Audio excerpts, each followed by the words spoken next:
आज हम बात करेंगे कि जीएसटी रजिस्ट्रेशन तो हम कर लेते हैं, लेकिन उसके बाद में अगर कुछ भी बिजनेस में चेंजेस होता है तो उसको अपडेट करना रजिस्ट्रेशन में ज़रूरी है कि नहीं है। तो यस, इसका आंसर है कि यस, हमें वो अपडेट करना बहुत ज़रूरी है, अदरवाइज उसकी हेवी पेनल्टीज़ है। ये बात सभी को पता नहीं है एंड कई बार प्रोफेशनल्स भी क्लाइंट्स को बताना, ये बोलते हैं ना, एक भूल जाते हैं या वो इतना ज़रूरी नहीं समझते कि ये हमें बताना चाहिए। बट ये लाइव एग्जाम्पल हम लोगों ने एक्सपीरियंस किया है, इसीलिए आज हम लोग आपसे शेयर कर रहे हैं।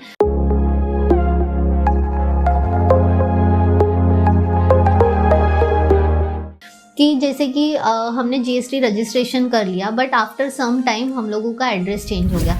बिकॉज मेजॉरिटी केसेस में ऐसा होता है कि जो ऑफिस का प्रीमाइसेस होता है वो रेंटेड होता है। तो आज हम एक प्रीमाइसेस पे हैं, बट अगर समझो हमने नेक्स्ट 2 इयर्स में उसे चेंज कर दिया, तो ये हमारी जिम्मेदारी बनती है बीइंग अ रजिस्टर्ड पर्सन कि वो हमें जीएसटी पोर्टल पे जो भी हमारा रजिस्ट्रेशन का प्रोफाइल है उसमें वो अपडेट करना ज़रूरी है। सेकेंड होता है कि मैं फॉर एग्जांपल अभी एक स्पेसिफिक बिजनेस या एक स्पेसिफिक प्रोडक्ट में बिजनेस कर रही हूँ, उसका मैंने HSN या सैग कोड जो भी है सर्विसेज का, वो मैंने ऑलरेडी रजिस्ट्रेशन के टाइम पे डाल दिया था। बट आफ्टर सम टाइम मैंने उसमें कुछ वर्टिकल्स ऐड कर दिए, मैं उसी के रिलेटेड कुछ और भी कर रही हूँ, या मैंने कोई नया बिजनेस स्टार्ट कर दिया है जो उससे थोड़ा बहुत सिमिलर है एंड उसी जीएसटी नंबर के अंडर में कर रही हूँ। या फिर ऐसा भी होता है कि जब आपने रजिस्ट्रेशन किया था, आप कर रहे हो फर्नीचर का बिजनेस एंड आपको HSN, जिसने भी आपका रजिस्ट्रेशन किया उनको HSN उसके रिलेटेड मिला नहीं, इसीलिए उन्होंने कुछ मेटल या कॉपर ऐसा कुछ डाल दिया।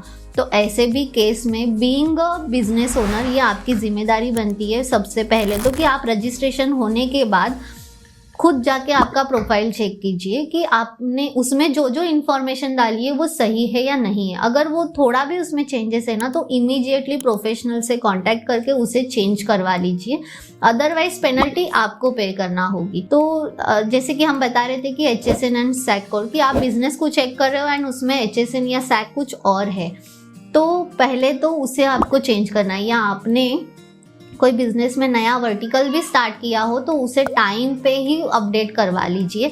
इन केस फ्यूचर में कभी भी अगर आपकी बोलते हैं ना एनुअल असेसमेंट, अगर जीएसटी डिपार्टमेंट से जीएसटी ऑडिट के लिए नोटिस आ जाता है या उनकी तरफ से असेसमेंट के लिए कोई आपको इंटीमेशन आता है, तो उस टाइम पे ये चीज़ों को बहुत बारीकी से देखा जाता है ऑफिसर की तरफ से। एंड अगर उनको एक भी अगर ऐसा चीज़ लगा कि आपने ये चीज़ की है बट उसे अपडेट नहीं किया है, तो उसकी आपको मिनिमम 50,000 के आसपास पेनल्टी लग सकती है।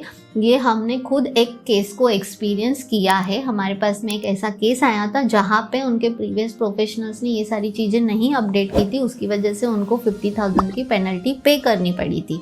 तो इसीलिए आप सभी से रिक्वेस्ट है कि अगर ऐसा कुछ भी आपके केस में है तो उसे आप इमीडिएटली अपडेट करवा लीजिए। ये मत सोचिए कि गवर्नमेंट को कैसे पता चलेगा हमने एड्रेस चेंज किया, या HSN या सैग जो भी है, उसे अभी के अभी उसे अपडेट करवा लीजिए ताकि आपको आगे फ्यूचर में पेनल्टी पे करने की ज़रूरत नहीं पड़ेगी।